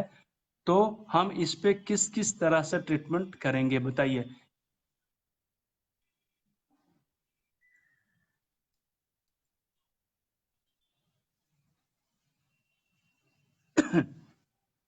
अगर हम चाहें तो चारों पर ट्रीटमेंट कर सकते हैं, कोई दिक्कत नहीं होगा, क्योंकि चारों ही फायर एलिमेंट है और फायर को कंट्रोल हम चारों तरफ से कर सकते हैं। या फिर हम चाहें तो पूरे बॉडी का जो सबसे ज्यादा फायर होता है बॉडी में, वो होता है हमारे स्मॉल इंस्टाइन में। तो स्मॉल इंस्टाइन और हार्ट से भी ट्रीटमेंट हम लोग कर सकते हैं। और इसके लिए हम लोगों को 2 पॉइंट यूज करना होगा। स्मॉल इंस्टाइन का जो फायर एलिमेंट फायर पॉइंट होता है, फायर पॉइंट जिसको होरडी पॉइंट हम लोग बोलते हैं, उसका ट्रीटमेंट कर सकते हैं। तो स्मॉल इंस्टाइन का 5 नंबर का पॉइंट जो होता है वो होता है फायर एलिमेंट। बहुत जगह पे 4 भी लिखा होता है, तो 4 और 5 दोनों लिख सकते हैं, ले सकते हैं, कोई दिक्कत नहीं आएगा, रिजल्ट सेम ही आता है। और हार्ट का जो होता है, हार्ट का भी पॉइंट आप लोगों ने बता दिया है, गीता मैडम ने बताया है, हार्ट का 8वां नंबर का पॉइंट। तो ये पॉइंट को मुझे सीडेट करना होगा, यानी इस पॉइंट पे मुझे ब्लैक कलर लगा सकते हैं, क्योंकि वाटर ही ऐसा एलिमेंट है जो आग को बैलेंस करता है, उसको डिस्ट्रॉय करने का काम करता है, सीडेट करने का काम करता है। तो वाटर एलिमेंट का कलर होता है ब्लैक कलर, और ब्लैक कलर को मैं अगर करना चाहूं तो SI5 और H8 पे कर सकता हूं, ब्लैक कलर। ठीक है, इस तरह से ट्रीटमेंट करेंगे तो बहुत से लोगों के घुटनों में जो जलन होता है उस पर भी आराम मिलेगा। हम चाहें तो ट्रिपल बार्मर और पैराकार्डियम पे भी ट्रीटमेंट कर सकते हैं। TW6 और P8 इस पे भी ब्लैक कलर लगा सकते हैं, और निश्चित रूप से हमें जलन में आराम मिलेगा और खटखट के में भी आवाज में कमी आएगी। तो ये इस तरह से हम लोगों ने धीरे धीरे करके 3 तरह के ऑर्गन्स के बारे में समझा, 3 तरह के एलिमेंट के बारे में समझ लिया है। अब समझते हैं हम लोग अर्थ एलिमेंट, पृथ्वी तत्व। अगर हमारे मरीज के पृथ्वी तत्व अनबैलेंस हो चुका है, तो पृथ्वी तत्व की वजह से हमारे घुटनों में, हमारे मरीज के घुटनों में किस तरह की समस्या हमें देखने को मिलेंगे, आप सभी लोग मुझे बताइए, आप सभी लोग मुझे शेयर करिए, ताकि इससे मुझे पता चलेगा कि आप सभी लोग भी सही हैं या नहीं है। अगर जो लोग सही होंगे वो अपने आप ऑल इज वेल कर सकते हैं, अपने आप को पीठ थपथपा सकते हैं, क्योंकि बहुत कम लोग होंगे आप लोगों को सही बोलने वाले। ठीक है, लेकिन जिन लोगों को इस चीज की कंफ्यूजन है, आज उसको सीख कर जाएंगे यहाँ से। आज का ये लर्निंग आप लोगों के लिए गिफ्ट के तौर पर है, आप लोग इसको लेकर सीखेंगे। यदि जलन ना हो, केवल कट कट की आवाज आती है और जकरन है, तो क्या करेंगे? देखिए, अगर आवाज नहीं आ रही है, जकरन है, तो जकरन तो साफ जाहिर करता है कि जकरन वाटर एलिमेंट का बात है, तो हम वाटर एलिमेंट पर ट्रीटमेंट करेंगे। वेरी सिंपल, मैंने इसीलिए अलग अलग तरह से एक अलग पार्टीशन के रूप में करके आप लोगों को ये एग्जाम्पल देने की कोशिश किया है अपने स्तर से, कि आप लोगों को कोई दिक्कत नहीं आए। ठीक है, अगर ऐसा नहीं हो तो ऐसा होगा, तो ऐसा वाला जो साइन है ना, वो इस तरह के एलिमेंट में आ जाएंगे, और उस तरह का है तो उस तरह। जलन हो रहा है तो वाटर एलिमेंट में नहीं आएगा, वो कभी भी जाएगा तो हीट में जाएगा, फायर एलिमेंट में जाएगा। ठीक है, अब मुझे बहुत से लोगों का सवाल आ गया है, स्वेलिंग होगा। जी बिल्कुल सही बात है, उनके घुटनों में स्वेलिंग होना शुरू हो जाएगा। अगर स्टमक और स्प्लीन, ये 2 ऑर्गन्स हैं जो हमारे अर्थ एलिमेंट को अर्थ एलिमेंट को क्या करते हैं, रिप्रेजेंट करते हैं। देखिए आवाज आती है तो एक चीज बताइए, आप मुझे बताइए, जिनको कोल्डनेस का इफेक्ट है, कोल्डनेस बढ़ा हुआ है, वाटर जिसका बढ़ गया है, वाटर बहुत ज्यादा बढ़ गया है, तो वो क्या करेगा, डायरेक्ट। मैं एक क्वेश्चन पीछे जाके ले लेता हूं, आरिफ जी ने किया है, अभी मैं सामने से देख पा रहा हूं, देख लिया हूं इसलिए दे रहा हूं।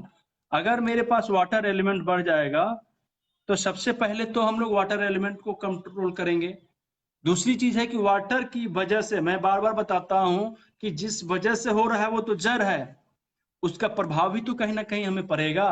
तो इसी चीज को हम लोग पार्ट 3 में बताने के लिए समय लिया है, क्योंकि एक ही बार में सब लोग हम लोग कंप्लीट नहीं कर पाते हैं। पहले तो ओरिजिनल जड़ को पकड़ते हैं, उसके बाद में उसके कुछ ब्रांचेज भी तो होंगे ना, तो उस ब्रांचेज को पकड़ेंगे। ठीक है, कभी कभी 2-3 तरह के साइन आते हैं एक ही साथ में, तो मेन साइन पहला होगा, उसके बाद जो दूसरा साइन होगा वो सेकंड पार्ट में जाएंगे, ब्रांच वाले। तो आकलन हो रहा है, ये कोल्डनेस का इफेक्ट है, कट कट की आवाज आ रही है, तो ये फायर एलिमेंट का है। अब इन दोनों को कैसे हम लोग बैलेंस करेंगे, इसके ऊपर हम लोग पार्ट 3 में समझेंगे। कुछ कुछ ऐसे चीजें होते हैं, सॉरी, कि एक ही बार में हम सबको डिलीवर नहीं कर सकते हैं, तो पार्ट बाय पार्ट हम लोग एक एक सीरीज पे चढ़ने के बाद दूसरे सीरीज पे चढ़ते हैं, तीसरे सीरीज पे चढ़ते हैं, 1 क्लास, 2 क्लास, 3 क्लास, 4 क्लास, 5, 6, 7, 8, 9, 10, इस तरह से हम लोग आगे बढ़ते हैं। तो क्लास बाय क्लास हम लोग इसीलिए आगे बढ़ते हैं कि स्टेप बाय स्टेप जब बढ़ेंगे तो कंफ्यूजन नहीं होगा, और अगर बहुत कुछ एक ही बार में हम लोग को समझना पड़ जाए तो हमें थोड़ा सा डर हो जाएगा, अरे इतना कुछ पढ़ना है, मुझे तो कुछ आता ही नहीं है। तो इसलिए धीरे धीरे आगे बढ़ेंगे। आरिफ जी, इस चीज को हम लोग अगले सवाल, अगले क्लास के लिए रख देते हैं, ठीक है, क्योंकि अगर इस पर करेंगे तो हम लोग पीछे चले जाएंगे और पार्ट 2 खत्म हो जाएगा। ठीक है, तो पार्ट 2 को हम लोग कंटिन्यू करेंगे। स्टमक में प्रॉब्लम आ रही है, अर्थ एलिमेंट में प्रॉब्लम आ रही है, तो अर्थ एलिमेंट में क्या, अर्थ एलिमेंट बड़ा हो गया है, बढ़ रहा है, उनकी स्वेलिंग बढ़ रही है, पृथ्वी का मात्रा बढ़ रहा है, भूमि उसके शरीर में बढ़ रहा है, घुटनों में बढ़ रहा है, सूजन आ जा रहा है। तो सूजन को कम करने के लिए हम लोग स्टमक और स्प्लीन पर ट्रीटमेंट करेंगे। स्प्लीन का कौन सा ऐसा पॉइंट है जो अर्थ पॉइंट को ये करता है, क्या बोलते हैं, अर्थ का पॉइंट है, अर्थ एलिमेंट का 5 पॉइंट में उसको, जिसको हम लोग बोलते हैं होररी पॉइंट। तो स्टमक 36 और स्प्लीन 3, ये दो चीज को हमें सिलेक्ट करना होगा, और सिलेक्ट करने के लिए इस पर हम लोग ग्रीन कलर का कलर लगाएंगे। ग्रीन कलर बिल्कुल मेरे पास है, गिर गया नीचे, ये देखिए ये ग्रीन कलर।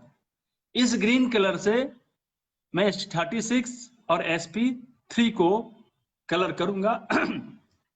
ठीक है, इस पॉइंट को, होररी पॉइंट पर ग्रीन कलर, वेरी गुड वर्षा राधे मैम, बिल्कुल सही आपने बताया है, होररी पॉइंट पर ग्रीन कलर करूंगा तो मेरे स्वेलिंग में भी कमी आने लगेंगी।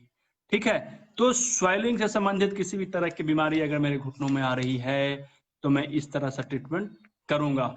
और ये जो हम लोग पेयर अलग अलग तरीके से बना रहे हैं ना एलिमेंट के हिसाब से, तो ये बहुत ज्यादा असर करते हैं, और हर एक तरह के मरीज के लिए अलग अलग ट्रीटमेंट मैं बता दे रहा हूं, और इसी तरह से हम लोगों को प्रैक्टिस करने में भी सहूलियत होती है। ठीक है, अब एक लास्ट बचा हुआ है, और इसके बाद में भी थोड़ा सा समय और मैं लूंगा, हालांकि समय ज्यादा हो गया है, लेकिन फिर भी मैं चाहूंगा कि थोड़ा सा और इसको लिया जाए, क्योंकि अभी हम लोगों ने होररी पॉइंट को समझा है, सेडेशन टोनेशन को समझा है, डिजिटल पॉइंट के हिसाब से हम लोग इसका कैसे इस्तेमाल कर सकते हैं अपने घुटनों के दर्द को, ये सब हमने पार्ट 3 के लिए रखा है। हम लोगों के पास ऑर्गन क्लॉक के हिसाब से कैसे इस्तेमाल करेंगे, अलार्म पॉइंट क्या होता है, इन्फ्लुएंस पॉइंट क्या होता है, ये सब अलग अलग जो पॉइंट होते हैं, अलग अलग मेथड होते हैं ट्रीटमेंट करने का, इन सब मेथड पर हम लोग ट्रीटमेंट करेंगे।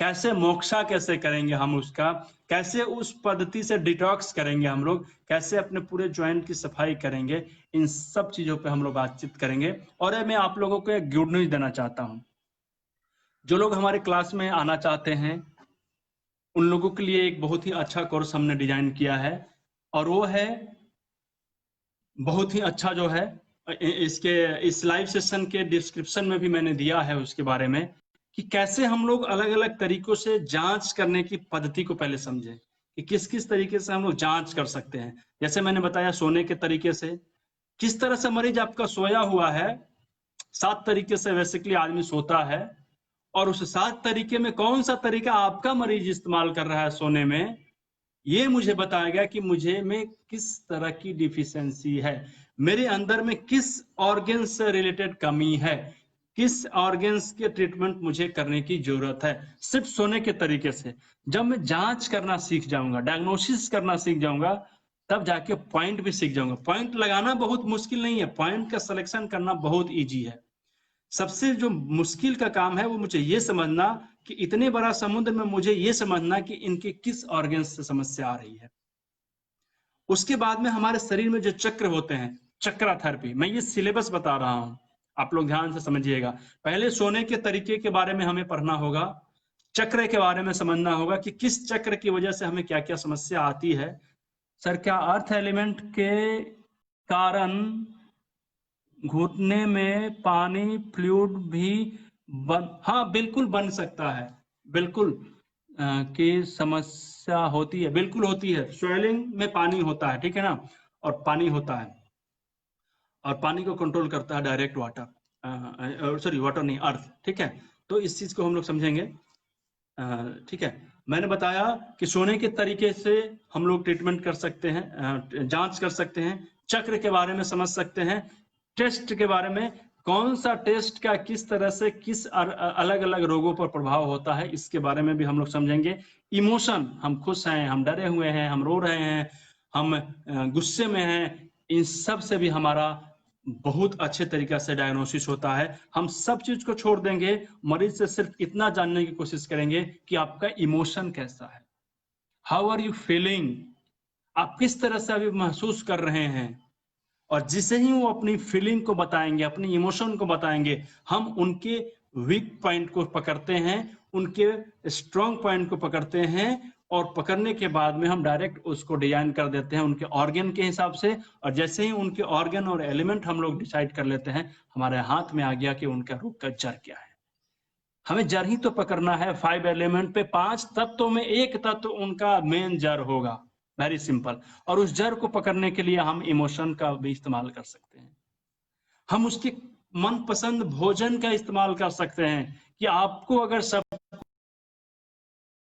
टेबल पे और उसमें से सिर्फ एक चीज को खाने को कहा जाए, सबसे पहले आप क्या खाना खाएंगे, और जो मरीज आपको बताता है वो उसका फेवरेट टेस्ट है। पेस मेकर के पेशेंट को कोई भी मैग्नेट नहीं लगाइएगा, नहीं तो वो कुछ लगाने लायक नहीं बचेगा, ठीक है, गलती से भी, क्योंकि इलेक्ट्रॉनिक चीज से उन्हें परहेज होता है। ईना अरोरा मैम प्लीज आप एकदम बिल्कुल भी मत लगाइएगा। मैं इसके बारे में एक अनुभव शेयर करूंगा अपना, हम लोग के जो लाइव क्लास होते हैं जूम पे, उस पे, ठीक है, आप लोग मुझे याद दिलाइएगा, मैं इसके बारे में बहुत ही अच्छा कहानी सुनाऊंगा, बहुत ही अच्छा सीखने वाला कहानी पेस मेकर के बारे में। तो मैं उनके टेस्ट के हिसाब से समझ सकता हूं कि उनको क्या समस्या आ रही है, ठीक है। इमोशन के हिसाब से, कलर मैं पूछूंगा, कुछ भी नहीं पूछूंगा, सिर्फ पूछूंगा कि आपका कलर कौन सा पसंद है। कलर के हिसाब से मुझे ये पता चल जाएगा कि उनका रोग का जड़ क्या है। तो इन सब चीज के बारे में हम लोग एक क्लास ऑर्गेनाइज कर रहे हैं। उसके बाद में कलर चिकित्सा कैसे करना है, मैग्नेट चिकित्सा कैसे करना है, 5 एलिमेंट के हिसाब से रोगों का केस स्टडी, हर एक अलग अलग रोग। अभी मैंने केवल जॉइंट पेन के बारे में ये केस स्टडी दिया है, अभी हर एक अलग अलग रोगों के बारे में हम लोग इसके बारे में समझ सकते हैं। इसका केस स्टडी, होररी पॉइंट का इस्तेमाल कैसे कब करना है, सिडेशन पॉइंट का, टोनेशन पॉइंट का, डिजिटल पॉइंट का इस्तेमाल कैसे करना है, 5 स्विप पॉइंट का, और सबसे बेहतरीन जो चीज होता है ऑर्गन क्लॉक। ऑर्गन क्लॉक भी एक डायग्नोसिस का पार्ट है। हमें ये पता चल जाए कि उनकी परेशानी किस स्थिति में, किस समय में ज्यादा घटता है बढ़ता है, तो हम उनका ट्रीटमेंट बहुत ही आसान तरीके से कर सकते हैं। हम उससे भी पकड़ सकते हैं कि उनके रोग का जड़ क्या है, ठीक है। तो इन अलार्म पॉइंट, इन सब चीज के बारे में हम लोग डीपली क्लास करेंगे, और इस क्लास का अवधि होगा 3 महीने का, और 3 महीने में हम लोग इस चीज के बारे में बहुत ही अच्छे तरीका से डीपली नॉलेज लेंगे। और इसमें एक और थेरेपी जोड़ा गया है जिसको हम लोग बोलते हैं डिटॉक्स थेरेपी। हम अपने घुटनों की सफाई कैसे करें, हम अपने आर्टरी की सफाई कैसे करें, पेनक्रियाज की सफाई कैसे करें, कैसे किसी व्यक्ति को डेली इंसुलिन चल रहा है तो हम उसकी डिटॉक्स कर सकते हैं, कैसे कोलेस्ट्रॉल को 1 से 2 बार वॉश करने से खत्म हो सकता है, कैसे हम उनके फैटी लीवर को ठीक कर सकते हैं, कैसे उनके मोटापा को ठीक कर सकते हैं डिटॉक्स के माध्यम से। ये सब अलग अलग क्लासेज हैं। एक एक क्लास लगभग 1100 रुपए का है हम लोगों का फी। लेकिन जो लोग ये पूरा कंप्लीट प्रोसेस के हिसाब से, ये सारे क्लास 2-2 3-3 घंटे के होते हैं, एक अलग अलग क्लासेज। लेकिन जैसे ही हम लोग पूरे क्लास में आते हैं, पूरे क्लास एक पैकेज के हिसाब से मैंने बनाया है, तो उसके लिए सिर्फ आप लोगों को 2500 रुपए ही देने पड़ेंगे। और इसमें आप लोगों को हर एक तरह की क्लासेज में एंट्री मिलेगी, इन सब की डीपली नॉलेज मिलेगी, इन सब डायग्नोसिस करने के तरीके पर हम लोग चर्चा करेंगे। और इससे आप अपने अर्निंग बढ़ा सकते हैं। अर्निंग कैसे बढ़ाएंगे? जब लर्निंग बढ़ेगा तो अर्निंग बढ़ेगा। ठीक है, तो इस चीज पे हम लोगों को ध्यान देना है। समय बहुत ज्यादा हो गया है क्योंकि बाहर से भी लोगों का कॉल आना शुरू हो गया है। अब एक लास्ट हमारे पास बचा हुआ है कि हमारे अंदर में जो मेटल होते हैं, मेटल एलिमेंट से संबंधित बीमारी किस तरह से हमारे घुटनों में आएंगे।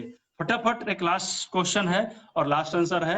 आप इसमें आज का क्लास आप लोगों को कैसा लगा जरूर बताइएगा। मोटिवेशन बढ़ता है हम लोगों का, जो इसको करने से पहले बहुत सी तैयारियां करनी पड़ती हैं कि किस तरह से क्या क्या चीज आप लोगों को दिया जाए तो बेहतर तरीके से दिया जाए, किस तरह से इसको प्रेजेंट किया जाए। ठीक है, कब लेवल 1 का सिलेबस कितना होना चाहिए, 2 का सिलेबस कितना होना चाहिए, 3 का सिलेबस कितना होना चाहिए, ये डिसाइड करना भी बहुत टफ होता है क्योंकि लोगों में कंफ्यूजन ना रह जाए ज्यादा सिलेबस ज्यादा बढ़ाने की वजह से। ठीक है, तो आप लोग मुझे बताइए कि मेटल एलिमेंट का जो साइन होता है वो साइन कैसे पता चलता है हमारे घुटनों में, क्योंकि घुटनों से संबंधित बीमारियों पे हम लोग बातचीत करने जा रहे हैं। और ये 5वां एलिमेंट है, लास्ट एलिमेंट है, 5 एलिमेंट का last element metal element. Metal से संबंधित अगर बीमारी हमारे घुटनों में आ रही है, हमारे मरीजों के घुटनों में आ रहे हैं, तो किस तरह की साइन हमें देखने को मिलेगा, कैसे हम उसको ऑब्जर्व करेंगे।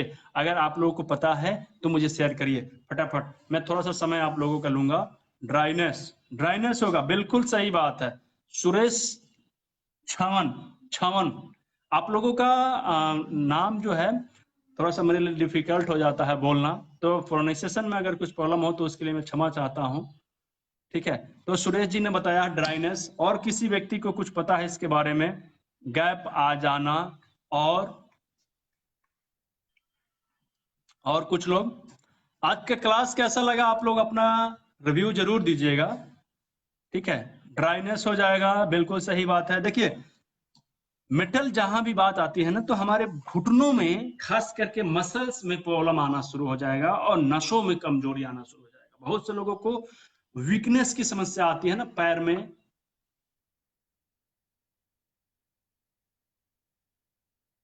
ठीक है, तो ये इस तरह की समस्या आने लगते हैं,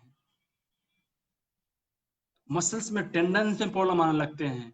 और इस तरह की बीमारी हमें मसल्स में वीकनेस, चर पैरों से भी आवाज आती है, एक तो हड्डी बढ़ता है अलग से, पैरों में कमजोरी आ जाती है तुरंत। अभी एक व्यक्ति ने कहा था चलते चलते ऐसे पैर मुड़ जाना, ये हमारे मसल्स की वीकनेस की प्रॉब्लम होते हैं। ठीक है, और इस तरह की वीकनेस में हम लोग मेटल का यूज करेंगे, वीकनेस की डिफिशियंसी की वजह से होता है। और इसमें हम अपना मेटल को थोड़ा सा बढ़ाना चाहेंगे तो वीक नर्वस, बिल्कुल सही नीना अरोड़ा जी, बिल्कुल सही बताया आपने। नर्वस सिस्टम से संबंधित कोई बीमारी आती है घुटनों में तो उसके लिए हम लोग मेटल का इस्तेमाल करेंगे। और मेटल को डिफिशियंसी नहीं है, ये डिफिशियंसी है, हम इसको टोन करेंगे। और टोनेशन करने के लिए अगर लंग्स के पॉइंट को, लंग्स के होरेडी पॉइंट को अगर मैं इस्तेमाल करता हूं तो लंग्स के बिल्कुल, आप इसमें लुब्रिकेशन सूख रहा है ना, तो उसके सूखने के लिए नहीं, वो और बने फिर से रीजनरेट होना शुरू हो जाए, उसके लिए भी हम इसका इस्तेमाल कर सकते हैं। नमनेस के लिए इस्तेमाल कर सकते हैं। ठीक है, तो उसका इस्तेमाल हम लोग कैसे करेंगे? मेटल पॉइंट को टोन करेंगे, यानी कि ब्राउन कलर, ये देखिए ब्राउन कलर मेटल, यानी लंस का मेटल पॉइंट कौन सा होगा? LU5 पे हम लोग ट्रीटमेंट करेंगे। ठीक है, तो LU5 पे हम लोग ट्रीटमेंट करेंगे। सॉरी वाटर पॉइंट LU9, ये इन्फ्लुएंस पॉइंट भी होता है। LU9 पे हम लोग ट्रीटमेंट करेंगे, इस पे ब्राउन कलर लगाएंगे और लार्ज इंस्टाइन पे जब हम लोग मेटल की बात करें तो Li1, लार्ज इंस्टाइन के 1 नंबर के पॉइंट पे, ये 2 पॉइंट लगा के भी हम अपने मरीज को ट्रीटमेंट कर सकते हैं। सोचिए कि मरीज का बीमारी कहाँ पे है। हमने भी घुटने की प्रॉब्लम पे, घुटनों पे नहीं बात किया है, मैंने सिर्फ ऑर्गन्स पे बात नहीं किया है, मैंने सिर्फ 5 एलिमेंट पे बात किया है। और इस 5 एलिमेंट के हिसाब से जब हम लोग ट्रीटमेंट करते हैं तो सोचिए कि घुटना कहाँ पे है और Li1 कहाँ पे है, Lu9 कहाँ पे है, ठीक है।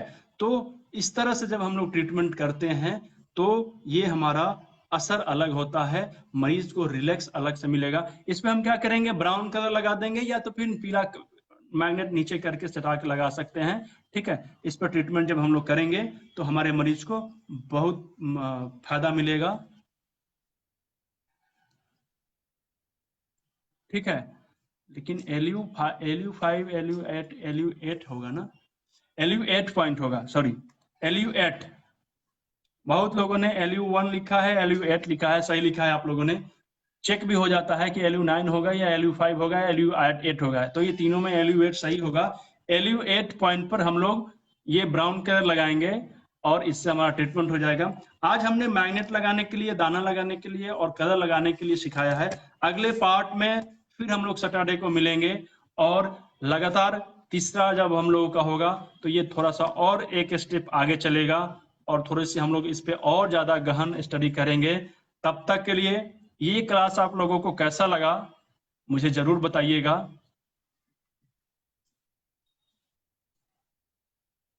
Lu9 नहीं होगा, Lu8 होगा, Lu8।